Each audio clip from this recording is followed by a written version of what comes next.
Okay, hello everyone. I'm pleased to welcome Jay Dobies, software engineer from Red Hat, principal software engineer from Red Hat, who is currently working on Red Hat Enterprise OpenStack Linux OpenStack Platform Director. It's a toolset for installation and managing complete OpenStack environment. Jay works as a core developer on the OOO project and is also an active contributor to the Heat project. Today he's going to share with us some basics that are needed to start deploying application using Heat. He will introduce basic concepts and terminology as well as the Heat template language to build up an application from simple hello world example to multi-node configurable deployment. Please let me welcome Jay Dobies. Thank you very much. Can you guys hear me okay in the back? I hate microphones. Thank you guys all for coming. This is an excellent turnout. I'm really excited to see the interest. Very quick show of hands. How many people have used Heat? That's a good number, especially for getting started. And let's be honest, some of the people here who raised their hands are my teammates just waiting to see me fall on my face. So it's not entirely accurate, but we'll run with it. Easier question. Show of hands, who's used OpenStack? OK, good. I'm going to end up talking indirectly about a number of the projects. For those of you who haven't, I will do a brief summary where I can and just give you a bit of a heads up. I don't want to cater this too much, assuming people have extensive OpenStack experience. So let's get started. What is Heat? Really, the starting point of this kind of talk. The simple answer, it's orchestration on OpenStack. Since everything really needs an as-a-service definition these days, we have infrastructure as a service. So we're buzzword compliant when it comes to that. To dumb things down entirely too much, it's provisioning and configuration of instances. And that doesn't do it justice, but it's a good introduction to it. And it's a very wide scope over what it entails. We cover software configuration down to your node creation, your network configuration, block storage, object storage, all across the board, everything you need to get your cloud application up and running. It's all done using a simple text format. It's a YAML-based format. We're going to see quite a bit of it as the presentation goes on. Nice part about that is you can version control it and treat it like you would normal configuration files. It's going to fit right into your existing infrastructure, other tooling that has the capability of handling your normal configuration management. And you define this template or your description of your end state. So I'm not saying I want this to necessarily go there, and I'm not doing all these fine-grained pieces. I'm telling Heat, this is what I want you to ultimately create for me. Give me a couple of nodes, give me a database, give me a web server, and then configure them so they can talk to each other. And I'm not doing these low-level commands of manually wiring all that up. I'm letting Heat resolve a lot of that for me. We manage the entire life cycle of your application. Scale out being the first one on there. And the last demo, if all goes to plan, is going to show how we take a very, very simple 2-node installation and then scale it up to 3. It will also release your unused resources. So you're not doing any cleanup. So if I did scale down, I took a node out of rotation, I no longer need some of the resources I had allocated, it's going to go and release those for us. So it's keeping track of the entire lifecycle, the entire span of the application. And it leverages other OpenStack services, which we'll actually see much easier in a picture. So Heat sits on top of a number of OpenStack projects. Now, for those of you who aren't too familiar with OpenStack, realize the top words are the conceptual area. Our compute, which creates the nodes. The networking is pretty self-explanatory. The italics underneath the name of the projects. The more you work with OpenStack, the more they're used pretty interchangeably. Try to include both. Want to give you guys a quick heads up so what you're looking at. So orchestration Heat, what we're talking about here. We have our users, which I'm not completely sure why I made them so anime happy. It just kind of turned out that way, so let's go with it. They have a series of templates, again, text files. We're going to take a look at those later. You pass them into Heat, and Heat speaks to the other services as necessary. It'll talk to compute, and it'll create the nodes that you need. It'll talk to your network and set that up as necessary. It'll create your block volumes. It'll attach them to instances. It'll allocate your Swift storage, your object storage, and so forth. We call into them, and then we let them do whatever magic they do to create a cloud, which is a little bit beyond me at this point. But we know how to talk to them. In my opinion, the best way to start out with a new project or getting to know it is really to establish a base terminology. You start to dive into a community like this, and everyone kind of just has their own terms for things and can talk very quickly and hey, my stack resources and blah, blah, blah, and all of a sudden you kind of find yourself behind. So let's establish a couple of base terms here. Fundamental concept to Heat is a template. This is our basic text file. It's going to describe what it is we want out of what it is we want Heat to create for us. Reuse through composition. What I mean by that is you can reference one template from another template. So I can have a small piece defined, a database server, a particular piece of configuration. I can have other templates refer to that. So instead of having to recreate everything, I can treat these small pieces of configuration, or these small pieces of infrastructure, and then slowly build them up into something much more impressive. Like I said, they're YAML text files. They're very human readable, very easy to manage through some kind of version control system in terms of diffing and things like that, since it's not some kind of crazy binary format. There are two formats supported. The latter listed on there, the CloudFormation compatible. That's our AWS compatibility layer. Really much more interested in the Heat-specific language, the Heat Orchestration Template.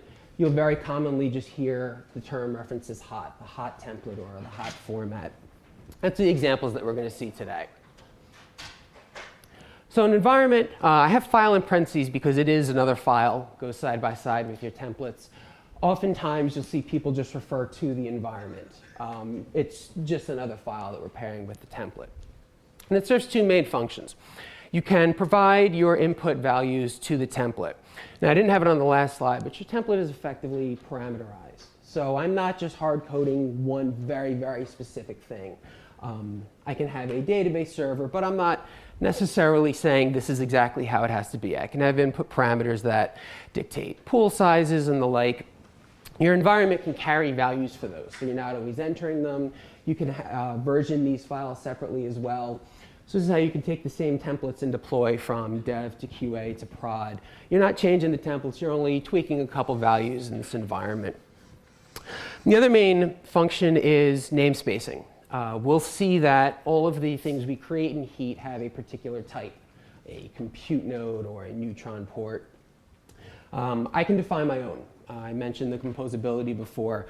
The environment defines those namespaces. So later on, we're going to see us create a custom namespace pointing to a specific template. That's also going to go in the environment file. And this should hopefully be a little more clear once we actually look at them. You can specify more than one environment, and they have an override semantics. So if I specify 3 in a row, and they all specify the same value or the same namespace, the last one wins. And again, these are YAML text files. Human readable, easily controlled by whatever version control system you guys are using. A stack is what happens when you give it template to Heat. It creates a live running stack inside of Heat, and once you actually have that, that's what you refer to inside of Heat. It has a status about it, when it was completed, updated dates, things like that. It has an event log, a list of all the things inside of it. So it's the live instantiation of a template. And it's the pairing of a template and one or more environments. That's what I pass into Heat. Heat creates a stack, and then that's what I continue to work with inside of Heat. A nested stack, I've kind of referred to this a few times already. It's the idea that when I'm using this composable build-up, so I have my small piece and then another template's referring to it, it ends up creating multiple stacks inside of Heat, and then they have a reference between the two. A resource is anything created by a stack. And I have a bunch of examples up there because this takes a little bit to wrap your head around. The concrete things are pretty understandable. A Nova server, a running instance somewhere, be it a virtual machine, or if you've integrated with the Ironic project, it could be bare metal that stood up. That's pretty tangible. I can understand a stack has that resource. But it goes much deeper than that. It will create your cinder volumes. It'll have a resource that attaches your cinder volume to a server. It could be a software configuration. Won't go too heavily in this talk. There are other talks today that will cover this kind of thing. But this is where I can carry all of the configuration values I want to pass in whatever format. If I'm carrying them as Puppet and writing out here are data files, if I'm carrying as an Ansible playbook, that is considered a resource inside of my stack. A group of resources is also considered a resource, and they have their own properties. So I can say I'm making a group of whatever, and I give it a count. Say Heat, make me 3 of them, or make me 5 of them. So that's considered a resource. And then another stack, also not listed on here, some very non-tangible things. We can have Heat generate a random string. For instance, if I wanted to generate passwords for me, I can make a Heat resource for a random string. Excuse me. And it will create that for me. So a resource, again, anything created by Heat. Doesn't necessarily have to be something very physical and easy to wrap your head around like a server. It could be configuration. It could be hooks for plugging in and so on. And you can add new types via Heat plugins. One of the first things I did when joining the Heat team, one of my first tasks was adding a new resource type. It's actually a very smooth process. There's a nice plugin API, and there's a way of saying, this is what I want the type to be called. Here's the code to be executed, and I can have it do whatever I need. So if you really get into the integration, you have some very custom needs, some legacy needs, whatever. Writing your own plugin and introducing your own types, very simple. OK, looks all right. I find it helps to kind of visualize all of these pieces together into a stack. So if we look at this, the gray box in the middle, that is our stack. Those green boxes at the top, those are the parameters I talked about before. Inputs. I say for this particular template, when you use it, you're going to have to specify a username and a flavor. So in some capacity, JDob and M1 small were passed into this, either just as a property to the stack when I created it, in an environment file, or however the value got in there. So that's one section of the stack. The main interesting part are the resources in the middle. Probably a little bit hard to read. We'll see some examples later that might be a bit more clear. But in this case, we're talking about just a Nova server, a cinder volume, and that center one that might be a bit tiny in trying to read it is the volume attachment. And that's where I say this resource, this volume, I want it attached to this particular server. And that's what attaches it up. So when I log into the instance, I have access to it. Now, my intention on the right side was to show the real life things that happen. Those are the actual resources that are created outside of the stack. So our server and our volumes, they obviously don't live inside of Heat. They live wherever they are. They get created by Nova and Cinder, respectively. The volume attachment, trying to show there that they can have relationships. So that volume attachment is going to refer to the server. It's going to refer to the volume. And Heat will resolve all of that. I don't have to be too specific in saying, go ahead and create the volume, then create the server, then attach them. What I end up doing is just saying, this is how I want the situation, and Heat figures out for us what the best way to accomplish that is in terms of figuring out dependencies. The last bit there, the outputs. Outputs is an interesting term because it's not like I create a stack and it returns this value to me. It's just values the stack makes available. Now they can be and very likely are derived from the resources or your parameters.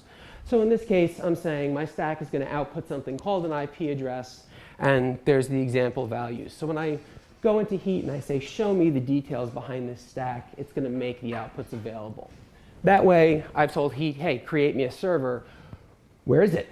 I need to somehow get access to that IP, or I can get a little creative. I can have it generate a full-blown URL for me. So these are values that you can calculate and derive from pieces of the stack that Heat creates, make them available so that you actually have to use the stack, or it can feed into something else. Taking this example a little further, everything you're seeing on the right is that previous picture.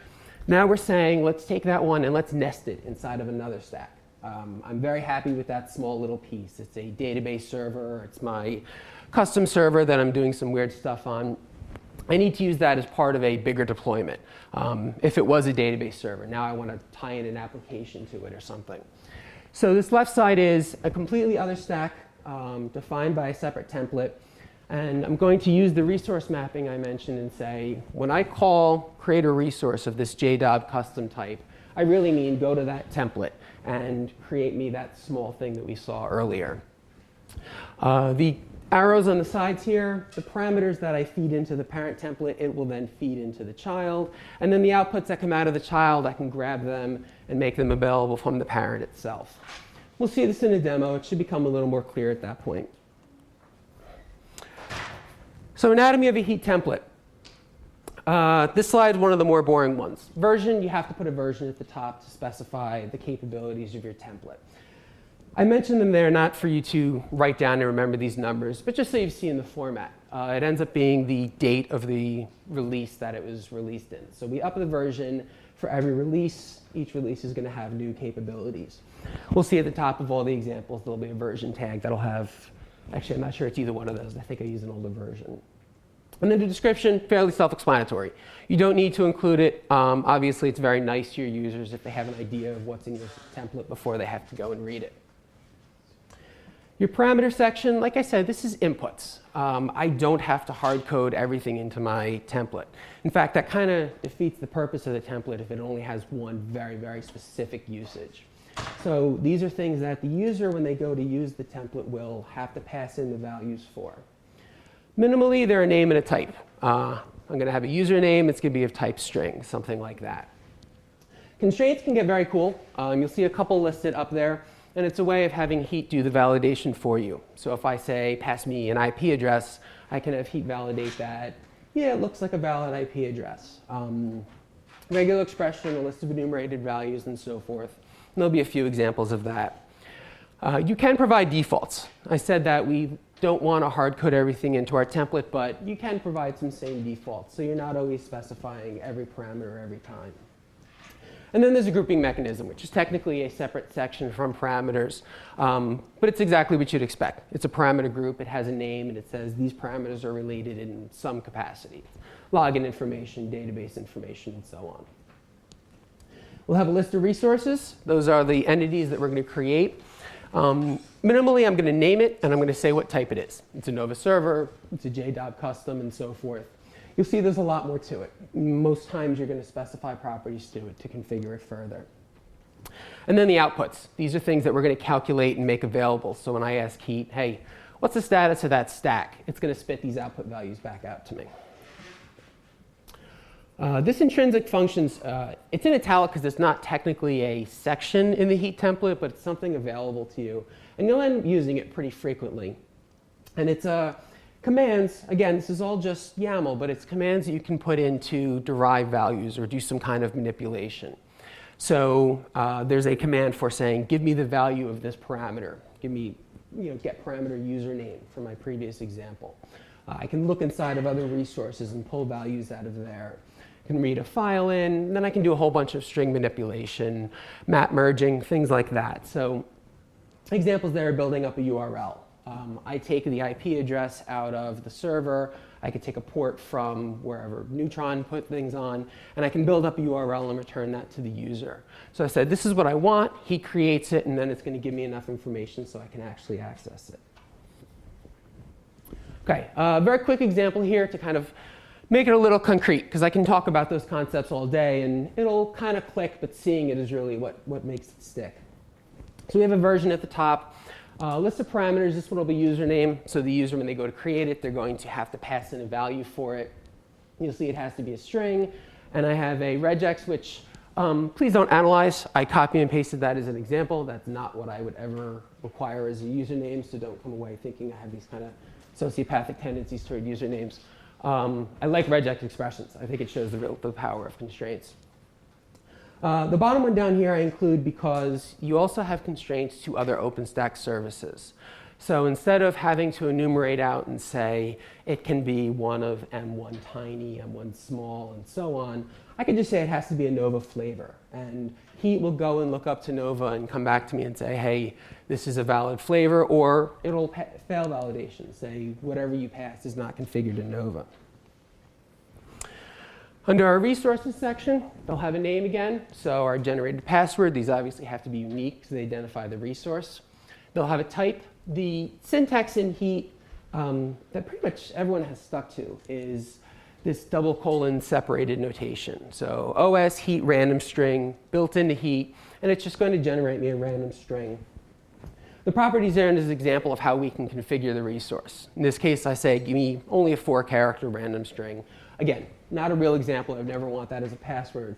But they're kind of fabricated here so I could show off different pieces of the language.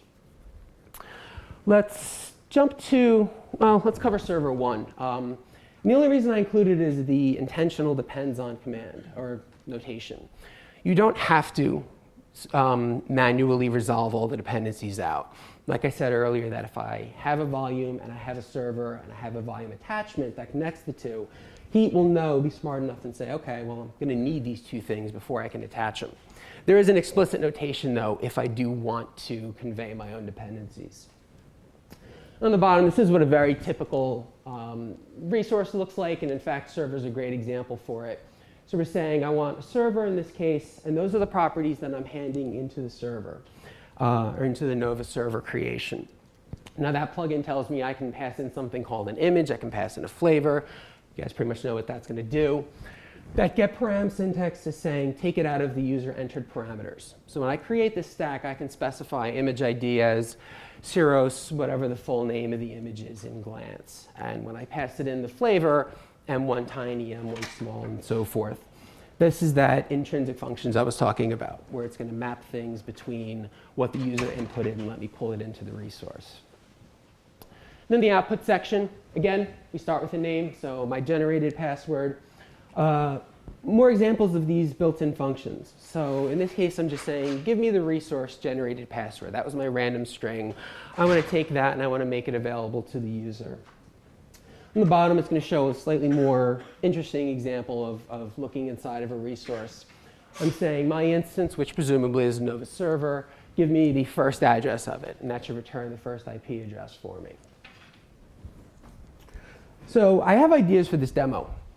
What I would like to do is start small, a very simplistic stack, get it to stand up, and then slightly build on it as things go. I'd like to include a disclaimer because, as everyone knows, live demos are kind of horrifying. So I do have a recorded backup. But let's see how it goes.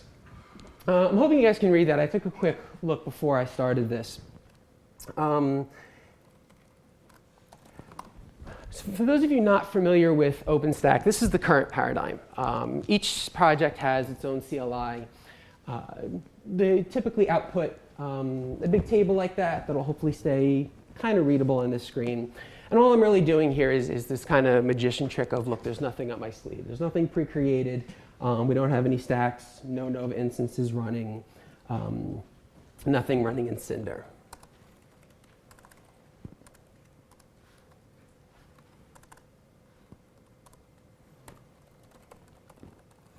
What I will show you is that I did create a key pair in Nova, and that's way when I create my instances, I'm going to be able to actually log into them. Note the name there, demo key. We're going to see that as a parameter because I've created this separately. Now I'm going to tell Heat, hey, create me a server. This is the key pair I want you to install on it. So our first example, okay, I think it's still pretty readable. A lot of this stuff we've seen. So we're going to take a couple of input parameters here. The key name that I just mentioned, an image ID, and a flavor. Note for now I have them all defaulted. Our key is going to default to demo key, and we're going to use a Cirrus image and make it tiny. These bottom two, some demo text and this super secret text, there are no defaults. So if I want to actually instantiate this template and I want to create a stack, I'm going to have to provide a value for them. I included that second one because of this hidden is true.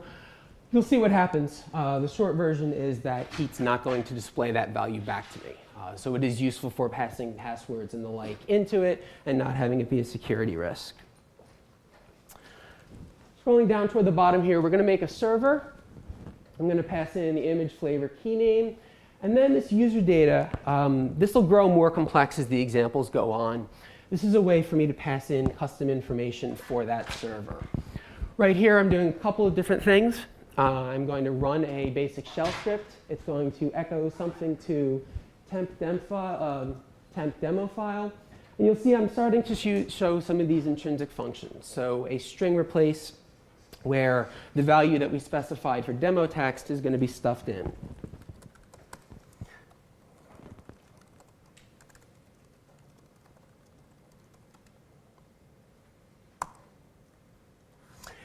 So I go to create it, and Heat immediately comes back and says, I can't do this. I don't have all of the parameters I need. Now remember, flavor we defaulted, image we defaulted. There are a couple that I left there so we can actually see this. I'll explain the syntax in a second.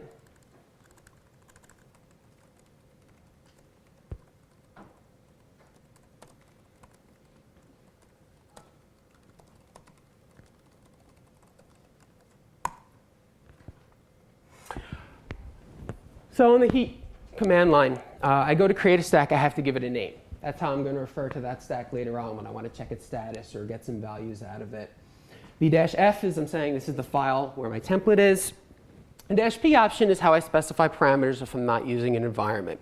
This is usually the starting point, is when I go to create my stack, and I'm going to manually hand in a couple of values. And again, we had a number of parameters. They were defaulted to make my life a lot easier in this demo.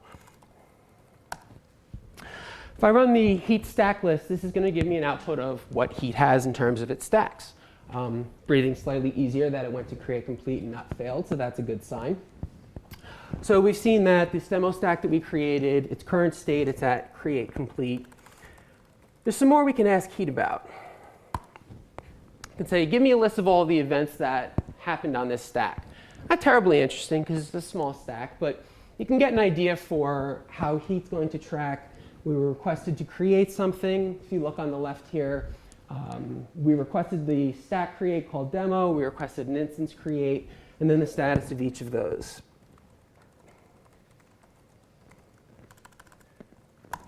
I can ask Heat for a much more detailed list of resources in that stack. Now remember, one instance in the stack, very simple. It's coming back and it's saying that resource we had named it my instance. It was a server. Here is the state of that particular resource. Very much a debugging thing. When you have a very complex stack going on, it fails for whatever reason. Well, was it step 1 or was it step 20? If I jump over to Nova very quickly, you'll see that an instance exists. And I mostly do that just to show you guys that Heat wasn't the one doing the creation. Heat went to Nova and said, hey, we need an instance created. It went through all of the normal Nova process.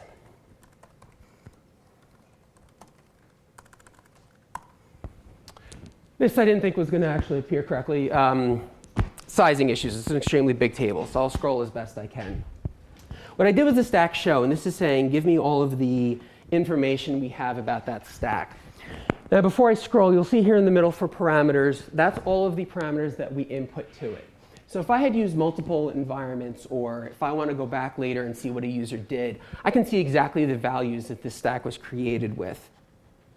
You'll note here that my super secret text, Heat's not giving back to me. I said it was hidden. Heat doesn't provide it back when I asked for the parameters.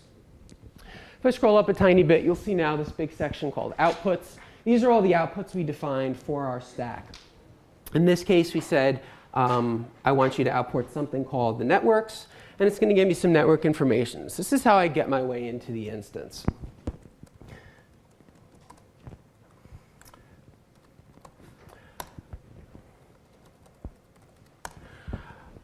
This is mostly just proving that I'm not lying. So I SSH into the instance using the IP that Heat told us it put us at. This is what we had our small script do on the server. It just outputs some dummy text that you saw me type in at the command line and actually dump it out to just a file. So I'm going to ask Heat to delete that stack, mostly just to free up resources. Just to be clear, you can obviously run multiple stacks. This is mostly due to my laptop not really being comfortable supporting that many running stacks, which I kind of just say because my boss is here and I want him to buy me better hardware. Second demo, we're going to build up on that a little bit bigger. You'll see we have two files now. We're going to introduce an environment. But before we get that, note that I stripped out all of the defaults from key name and image ID and things. you'll likely want to do that. And it obviously depends on your use cases, but it's not a terribly common case where everything is going to be defaulted. So I've stripped all of those out. Now if I want to create this stack on my own, that command line is going to get pretty large. We're looking at a -p option or semicolon separated for all of these different values. Let's skip to the bottom for a second. I'm going to create a cinder volume this time. I'm going to pass into it the parameter volume size. I think I'm going to set it to 2 for this example. So I'm going to get a 2 GB volume. The bottom resource is saying attach it. And this is basically glue between my volume resource and my instance resource. And then the instance, there's just a little more in that shell script that does some mounting and partitioning and whatnot. Nothing terribly interesting to talk about. So what's our environment look like for this? Well, again, we didn't default any of the parameters, so we're going to have to specify them all. Very simple. We have a parameter section. We have all of the parameter names and then a value for them. Demo key, remember that was our key pair name, and so forth.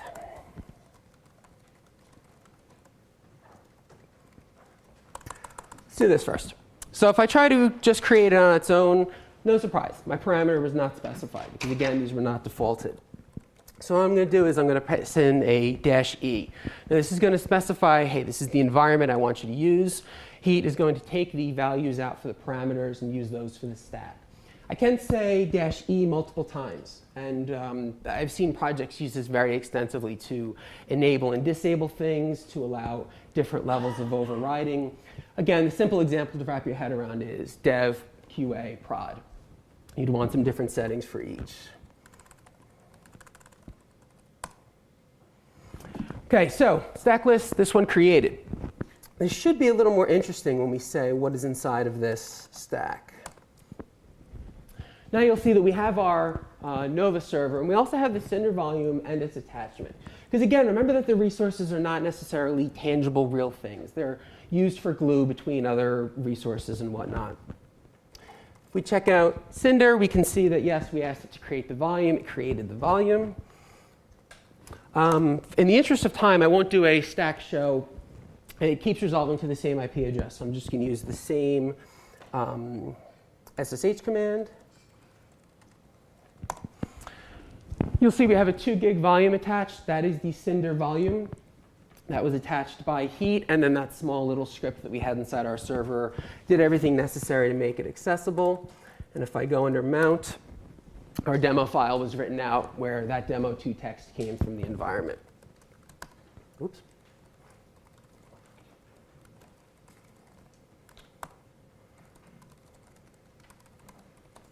OK, demo 3, building up further. The custom instance file you guys see up there is the exact stack we used for the previous example. No changes there.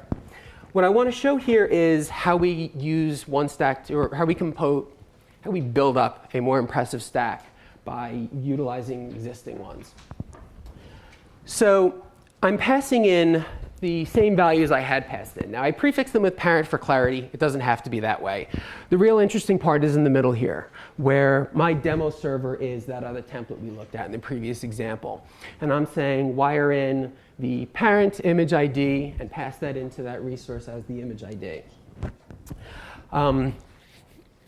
So what you don't see, that shell script that's actually going to create the partition, that's all encapsulated, and that's all hidden in that custom instance YAML. But I know that stack works. I'm able to use it inside of the parent stack.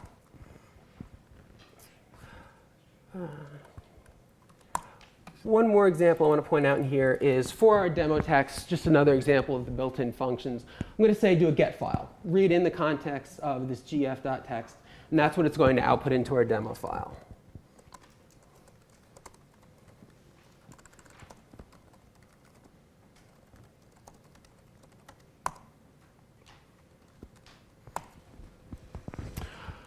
So again, this is doing exactly what we saw last time. It's going to end up creating for us a Nova instance. It's going to create a cinder volume. It's going to attach the two. The output's going to be slightly surprising. We do our stack list. We see demo 3. We do our resource list on the demo. We only see one resource, but we know there's a server. We know there's a volume in the attachment in there. The thing is, from the perspective of this stack, it only created the one JDOB demo server. So where are the rest of those values? This is the nested stacks comment I made earlier. It actually goes and creates multiple stacks, one for each template that I have specified. So there's the parent stack. It has this one resource called the JDOB demo server. It then has a child stack that if we look at,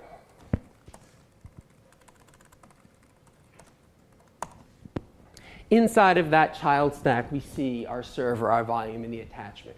It's that second image I showed you guys earlier, where we had the big parent stack on the left, and on the right side, the significantly smaller, it's just smaller is not the right word, but we have the embedded stack.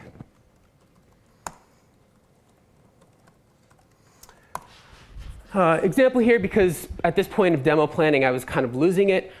This is the get file that we read in. You obviously didn't see this in the template. You didn't see this in my environment. This was in that text file. We had Heat read it in, pass it into the stack on creation.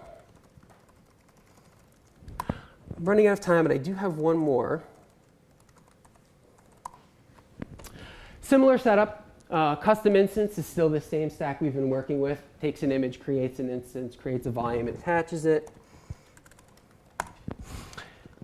In our stack now, we're going to use a resource group. And what we're going to say is, I need you for this stack to create a group. And then one of its prime parameters is going to be the count. How many items in this group, or how many resources? I'm going to pass that in from the environment.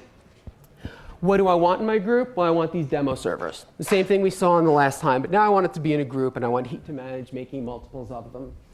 We're not going to see the cake again. We're just going to see a hard-coded example to show you that that kind of thing's possible, and depending on your usage, it would be needed.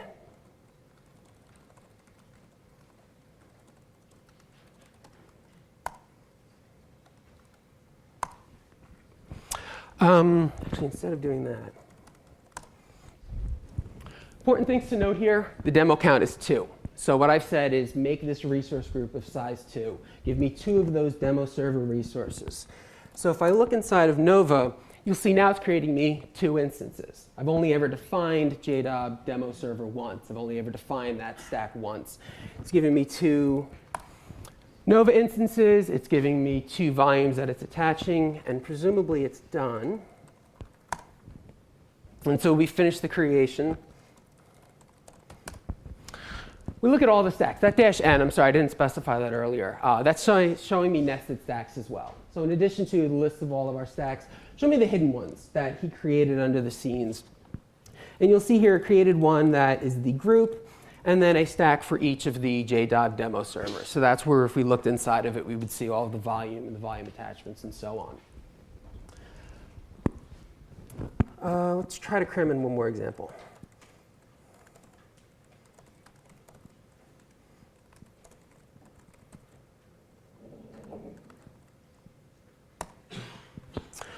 OK, so what I'm doing in this case, I've overridden the environment. The environment said demo count was 2, preference taken to the last thing I specified. So now I say demo count, I want it to actually be 3. And what I'm telling Heat here is to scale this up. Very common usage.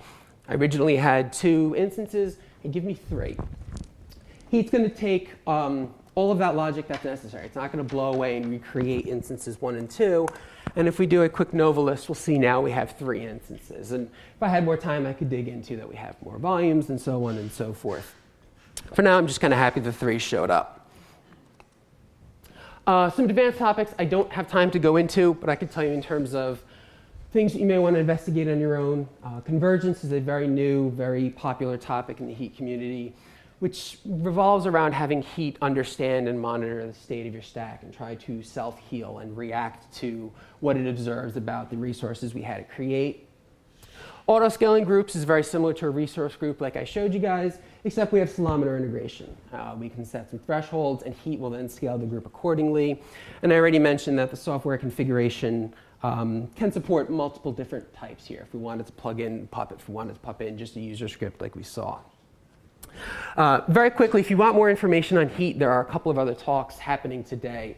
I showed you very trivial, dumb examples, a volume and a server. The OOO team is using Heat to deploy a full-blown OpenStack installation through Heat. obviously significantly more difficult and, dare I say, interesting than what I showed you guys today. There's talk on that later, and then a little bit after that, there's talk on keeping an actual OpenStack cloud up to date. I did want to leave some time for questions. I do have 3 minutes. These slides will be available, so obviously don't scramble to write all these down. The Heat Wiki, that really should be your starting point. That'll have links to everything else. The hot spec and the template guide are going to give you some more guidelines on the different types of resources you can include. We barely scratched the surface today. My demo materials are up there. We all live in the Heat chat room on Freenode. Very friendly, very open community if you guys have questions. With 2 minutes left, any questions now? Excellent. Could have done 2 minutes of demo. Thank you, everyone.